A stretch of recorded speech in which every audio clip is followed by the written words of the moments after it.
I'm in LA and these cats, they see LV on me. I'm performing in these big ass shows in California, and these cats, oh, you from Little Valley, Homes? I got all these essays running. I said, no, I'm from Las Vegas, homie. Oh, orale, Simon. I'm like, all right, cool. What you heard, yeah. What you heard, What you heard, you can hear a motherfucking thing. Hey, yo, what's up, people? It's your boy Tizzle from Pie Talk by Tizzle. I'm here with another one with Mr. Las Vegas and the Las Vegas legend himself. Yo, Vinny Vitos, niggas, we here, man. What's happening? Show out. We here, man. This the crossover. We in the motherfucking building. For sure, Something very historic in this bitch, man. It's a big one. Mr. Las Vegas, Johnny Boy in the Thanks motherfucking for coming, building, man. Man, it's an honor it's an honor to be with you guys for real. This is long overdue, and I'm glad we're doing it tonight. Yes, so sir. let them know where to reach you at, man. All right, you guys can reach me at TikTok, That One Family. You can go to Instagram, That One Family, or Mr. Las Vegas on Instagram, or Johnny Galvan on my handle as far as Facebook.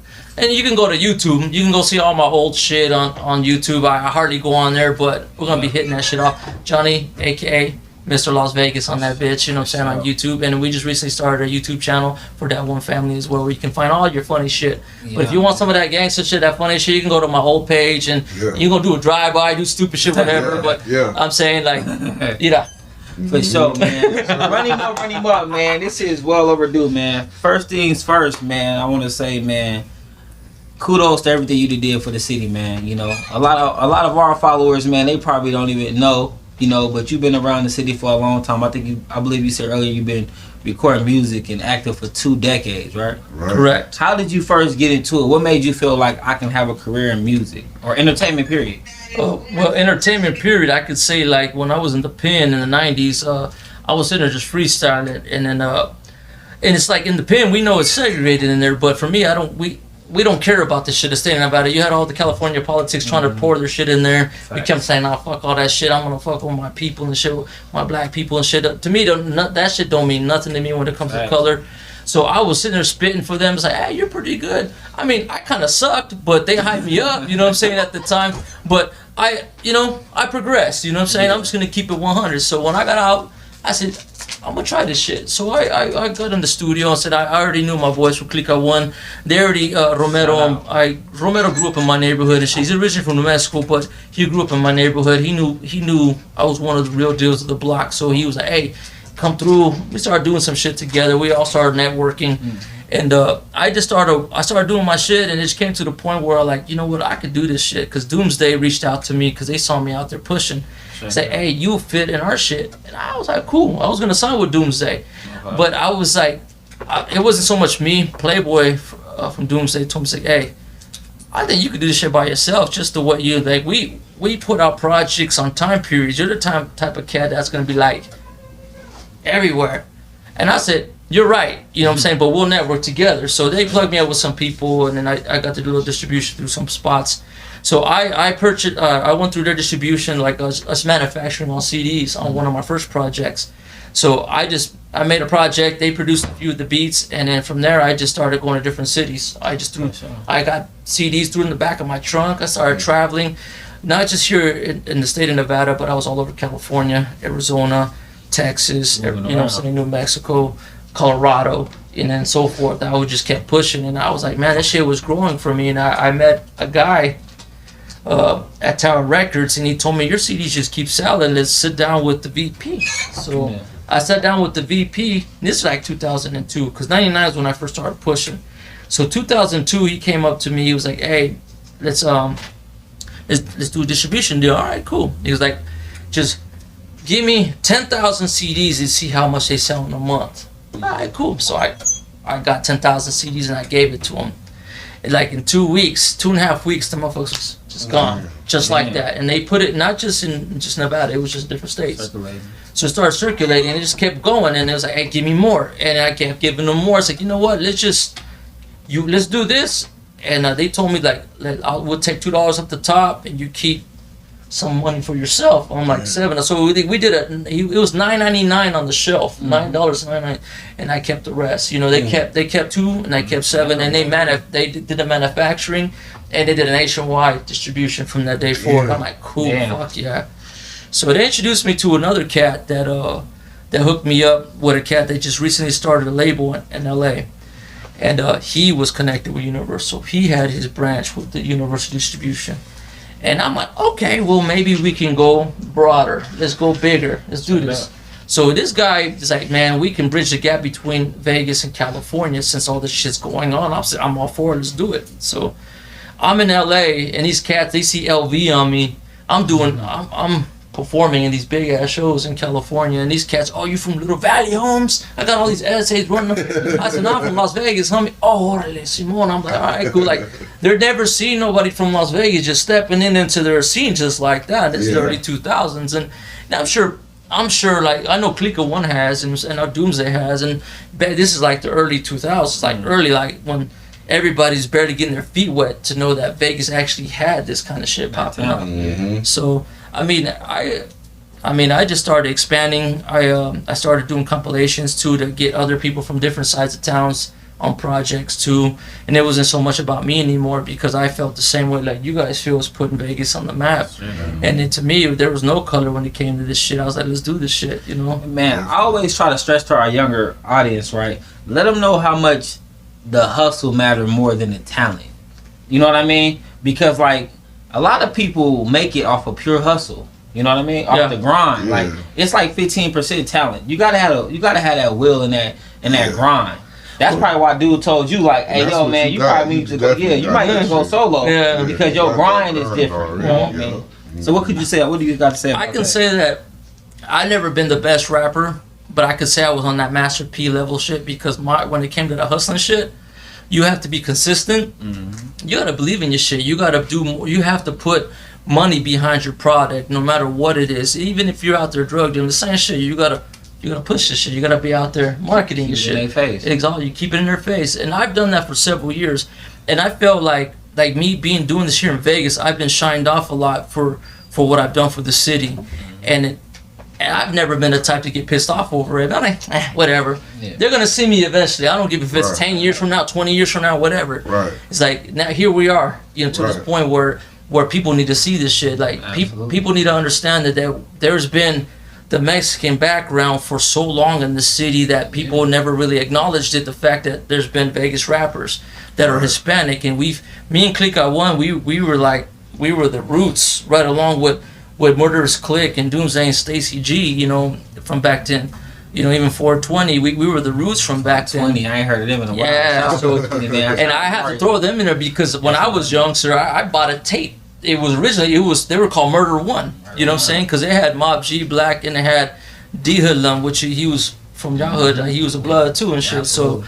So respect to him because his cousin was one of my best friends. He's from my neighborhood too and shit. So yeah, overall, it's just like, man, you gotta grind because like the fact is that if you don't grind and you don't push, like you can't expect someone else to do your shit for you. Oh man, you put your project out and expect it to sell. No, you can't. Like you guys have it. It's a little easier now because before you used to travel, and you had to travel in order for people to see you. You know what I'm saying? If you don't travel, now you got the internet. But then again, it's kind of now it's the same with how we were back then because now you gotta pay. Of course, you gas money, motels and rooms and flyers and all that shit. But now it's like you have to pay for promotions, advertisements, all that shit. It doesn't matter. Your local people, your people like y'all. You know what I'm saying? Like get in touch with your people that are out there pushing. Like quit being pieces of shit thinking y'all better than the next motherfucker. Man. Y'all get with y'all people in y'all city and network because the next person their fan base can become your fan base and y'all can circulate that same fan base into one. That's right. And like for so many years I tried that and I didn't give up. I had shit going on with my own life. Like I was telling the homie Skinny and shit last time I was here. Like I was going through some federal indictment shit. It had nothing to do with me, it was my mom's, but long story short, like I had to put my shit to the back burner, but now I'm back at it and I've been pushing ever since. But it's like right now I'm doing content now. Right. So I'm doing all the funny skits and all that and I'm incorporating my music right along with it too. But overall, it's still in the same pattern. It's still you got to keep that shit in their face. Right. Make visuals, make fucking visuals. Even if you don't get a full blown record video, whatever. Use your phone. You know what I'm saying? Fucking get up in their face, do like a 30-second snippet of your shit, of your dopest song, upload it, and pay for that shit on Boost. That's what the shit's for on Instagram, Facebook, and YouTube, man. Fucking push that shit, pay for that shit. And if you think you the shit, on your money. Put that shit behind it. Put some money behind that shit. Because you don't know how far it's gonna go, and it can get bigger. You can look at other people's platforms in other cities and states and pay them. Even if you have to pay to be on podcast too, fuck it. If you really feel like you the shit, do this shit. Yeah, because it be tripping me out when people don't be want to spend no money on themselves, right? And I tell people, like, if you really feel like you that good, you know what I mean? It should be nothing to put some money on it because you know it's going to come back. Right. You know what I mean? And if you really that, you just need the right person to hear you. Oh, exactly. People be so bougie. It's like, I feel like a lot of artists in the city, they feel like they already made it because their homies bumped their album. You know? Like, they pull up on their homie, they bumping their album at 7-Eleven, and they think that they fucking made it. They Tupac already, you know what I'm saying?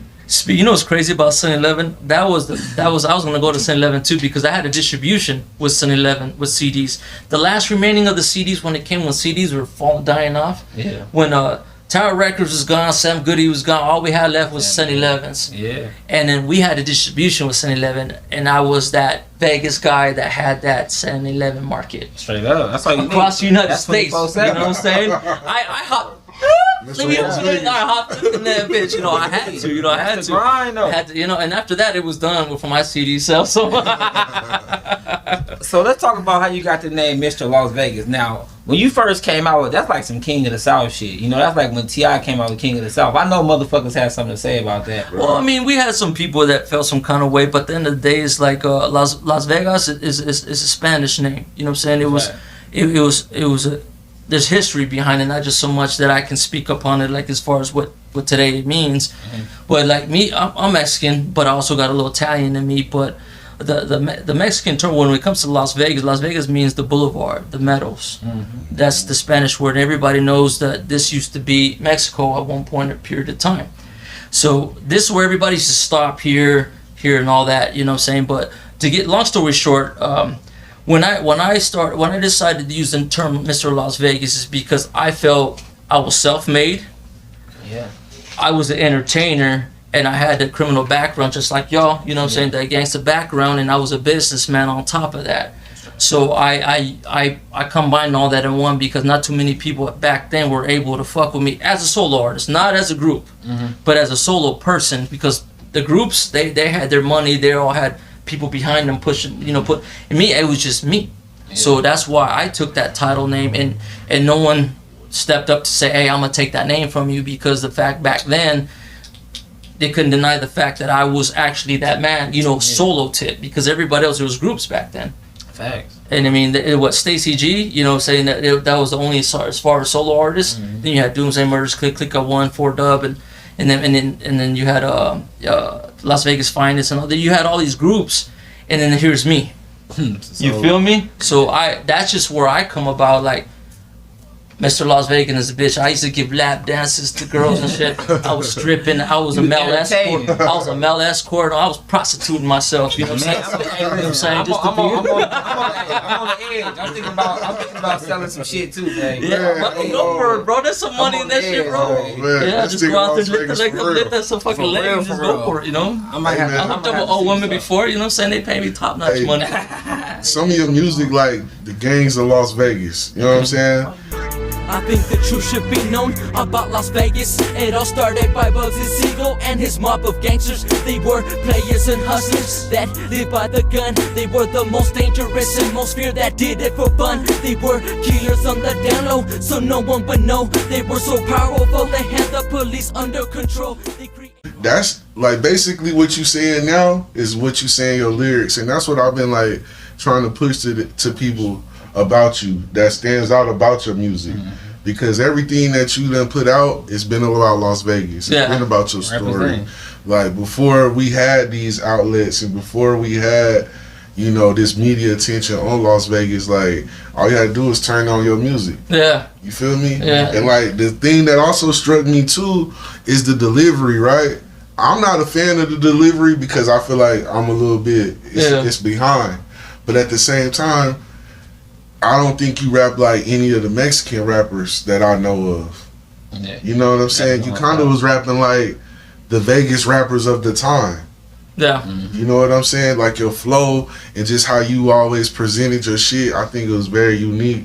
Not only because you are Mexican, but because you from Vegas. Yeah, You know what I'm tell the saying? difference. And you tell them fucking story about Vegas. Like you went through a whole history of the mob. Just anything you need to know. And like we don't have that. And the ones that was doing it then, they not doing it now. Yeah. You know what I'm saying? Yeah. So one thing I also wanted to ask you too, man, you was able to transition to TikTok. Yeah, facts. 1 million followers. Stay relevant. Stay relevant. So like, what did you do to like, did you use the same mindset? Like, how did you become so successful on TikTok? The TikTok thing was more of my wife and my 2 sisters. Okay. They were pranking me. I didn't know shit about that. I thought that was more like for kids, you know what I'm saying, the TikTok Right. thing. So I was just chilling. I got lit one day. I left the strip. I was with the homies and shit. I decided to go home, and I'm my sister stayed the night one day, and then they dared my wife to dump a whole bucket of water on top of me, and they filmed it, right? And when they did, I'm like, what the fuck? This shit was hot. So I'm like, what the fuck? So when they uploaded it to TikTok, I had no idea what the fuck they was doing. I always seen them laughing, and at that time there was people that knew of me as the artist, Right. and there was people that knew me from when I was on the TV show, when I was on Telemundo acting. Me estás hablando de que alquilaste a una criatura vivita y coleando, Sí, señora. de carne y hueso. Sí, señora. And then Okay. also on YouTube, I was doing shit with Lil Moco on the YouTube skits. Hold on. Shout out to Telemundo, man. That got me through a lot of nights in prison, man. had some fun videos over there. Step on Mexican nigga. I don't watch me some Telemundo. Univision nigga. What? Shout out to Telemundo. Shout them out. Spanish, man. They had some fun. Badass. Oh, they do. forward, They do. boy. Definitely. I was when they contacted me to come. I was like, oh yeah, it's time. Don't have me around. All them women like, ooh, Poppy, you got a Mexican. Because Mexican Poppy, we was over there in Miami. That's where they're filming that shit. That's where their shit is at in Miami. So they were like, oh shit, got a Mexican over here. Right. Yeah, and I'm over there looking all fly and shit. They're not so used to seeing Mexicans unless they come to the West, you know, or Midwest. So. Yeah. Yeah. So yeah, other than that, man, just when that shit started, like people started noticing me, and some people thought I was gonna be, oh, he's gonna kill you. He looks like the type of guy that's gonna abuse you and domestic violence, and then you know, had people who was being judgmental. You know, at the time they didn't realize I had a sense of humor, but at the time I didn't know what the fuck my wife and my sister were doing, and my wife kept doing it. And one day it's like, oh shit, we got 20,000 followers. I'm like, what the fuck are they talking about? So I'm looking and I'm like, oh shit. And now they're showing me that I'm famous on TikTok because I'm growing. There was videos that had millions of fucking views and shit. I had no idea, and then shit just kept going. It just kept climbing, and next minute I had 1.1 million followers. I'm like, shit.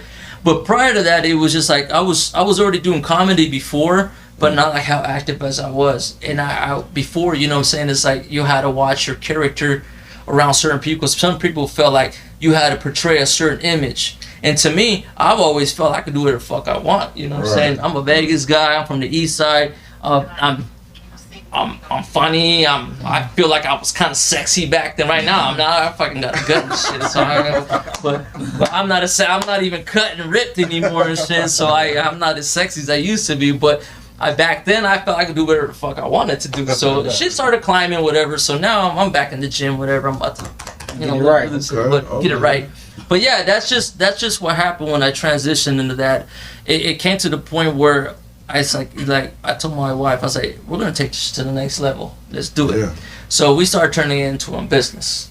So it became a business. So and now we have people sending us clothes, shirts, like different things, to products to use in our videos, and I'm all for that shit. Like, fuck it, let's do it. Mom was like, shouldn't we get paid for this? A few people keep. I was like, just shut up. Just let me do this. You know what I'm saying? Let's just do this for fun. You know what I'm saying? Later on, once we feel like, I don't want to feel like I'm cocky and too big to help people out. Let's do this shit. Let's have fun with it. You know? Right. So yeah. So we had sponsorships continuously, and then we met people along the line to where we became connections. So now we're at the point where if someone tries to book me for events, like if they want me to rap, I'll do this shit for free. But if they ask me to do like comedy skits or whatever, because that's my job now. Right. So I charge for that. You know what I'm saying? I'll sure, definitely charge for that shit. But But y'all still making some good music, man. I remember when the pandemic happened and the whole George Floyd shit happened, and that one family, y'all did a dope ass song. You know what I'm saying? And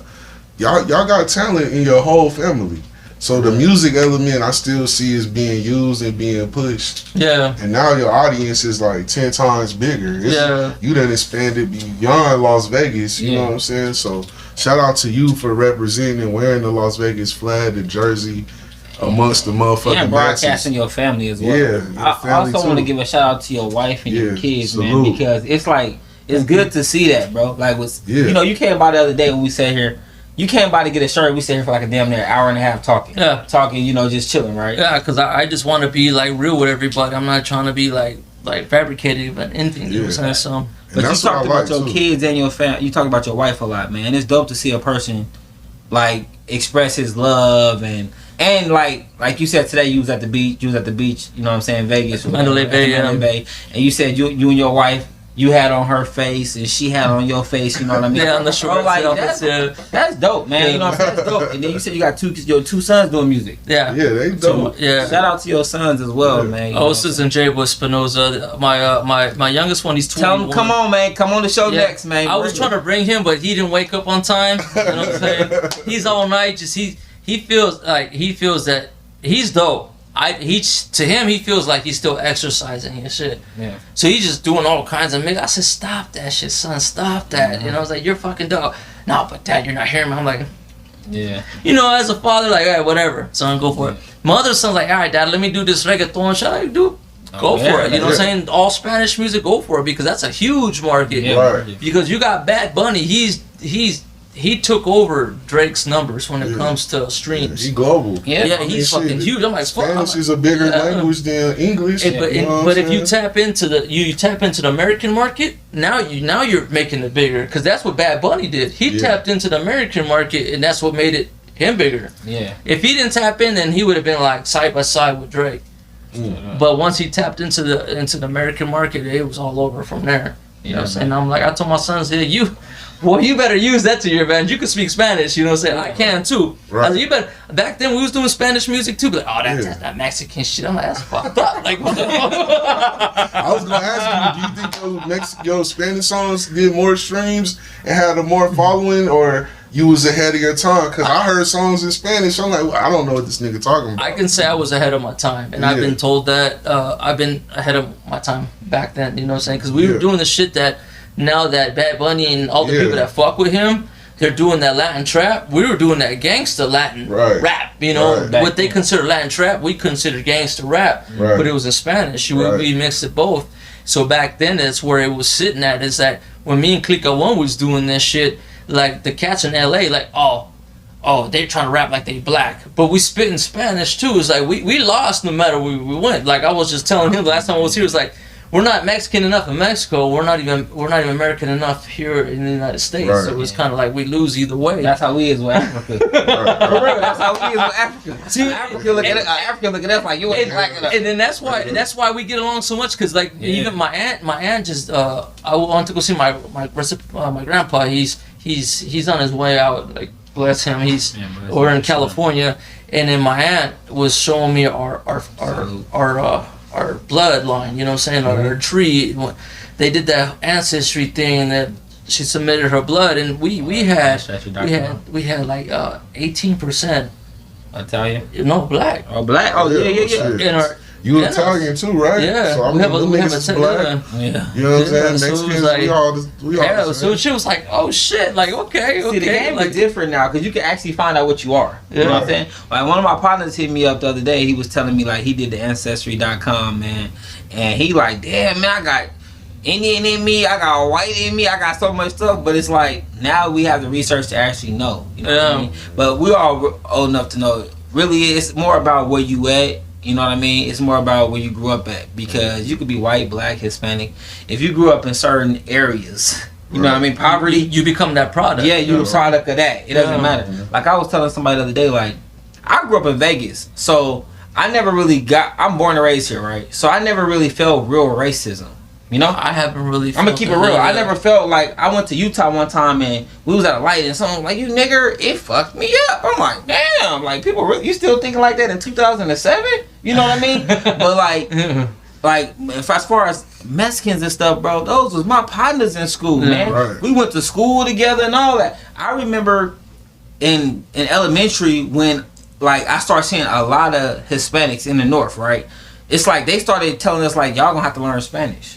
You know what I mean? That's how much the overturn rate was. And then, you know, the swap meet got to going crazy. Over there on Pecos and Los Angeles, the swap meet got to going crazy. But on me, that's the spot. That's you been feel the spot. me? Yeah, I grew up at the swap meet. We used to sell plants at the swap meet. This was in the 80s. Like me, my mom, and my little brother. I mean, he's older than me, but he's, you know, whatever, you know. Yeah. But like we were selling plants there. We were selling plants at the swap meet. So this is like 80, 85, 86. You know what I'm saying? We out there selling plants at the swap meet. So I knew how to sell. I was already hustling out there. Like we had different corners of. My mom was on one corner. I was on corner. My brother was on the other corner. And on top of that, later on, and now my mom goes to the pool hall right there on Eastern and Bonanza, which is not there no more. The pool hall, it was called Crystal Palace Billiards. Oh, yeah. Yeah, and which we had some family members that were killed there. You know what I'm saying? Like late 90s. You know what I'm saying? And so there's a piece of them and shit. Absolutely. But overall, like it's like we have a huge history when it comes to that shit too, just like you guys too. You know what I'm saying? Because like our family's been here for almost 70 years too, and a lot of people don't like what. Wait, 28th Street. You know what I'm saying? Let's speak on Let's speak on it, bro. Like, Talk about it. Go hard for this. How the fuck you winning if you lost in this? Niggas think they own, so they get off in this. It's easy to get crossed in this. On TOP, we gon' get far from this. Step up in they town and burn it down like I'm a horse.